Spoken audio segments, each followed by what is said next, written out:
Usab mga pre, so karong adlaw ba muwaldas na pud tag kwarta ani. Kining kwartahan mga pre, ako man ning sweldo kato nagtrabaho ko og construction nung 3 days. Moingon na pud ang uban na. Sana all. Deserve ko man ni mga pre gyud kay pinaghaguan man ako ning kwartahan ni. Wala na pera. Oh. Sa tinuod lang mga pre, katong bata pa ako, dream bike jud na ako makapalit ko og bike. Basig mountain bike lang ba okay raman sa kuha. Pero nung mindako nako, kini man ang gihatag sa kuha ni Lord. Wag jud ko magdahom ba. Grabe jud.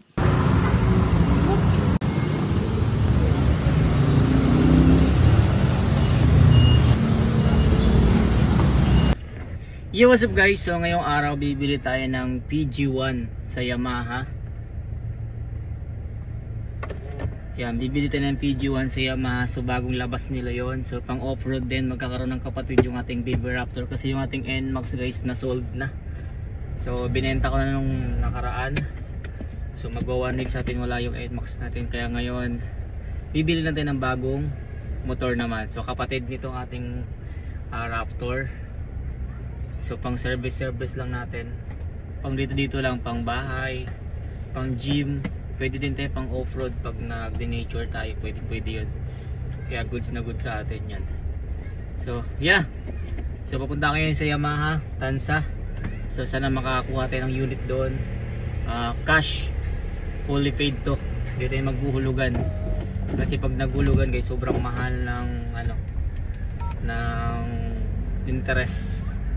Kaya, yeah, let's go!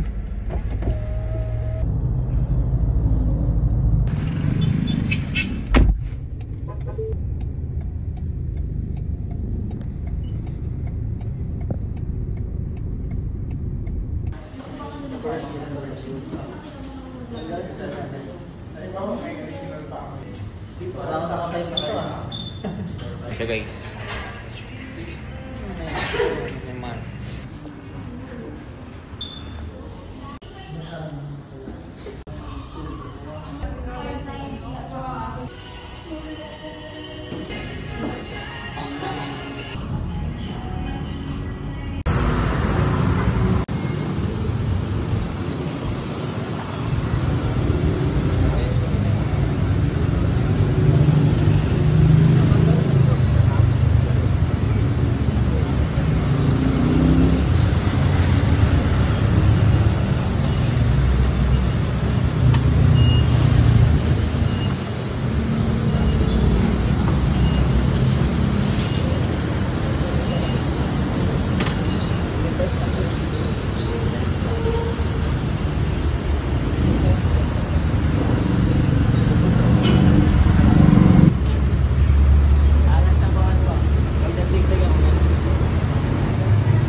Mangas.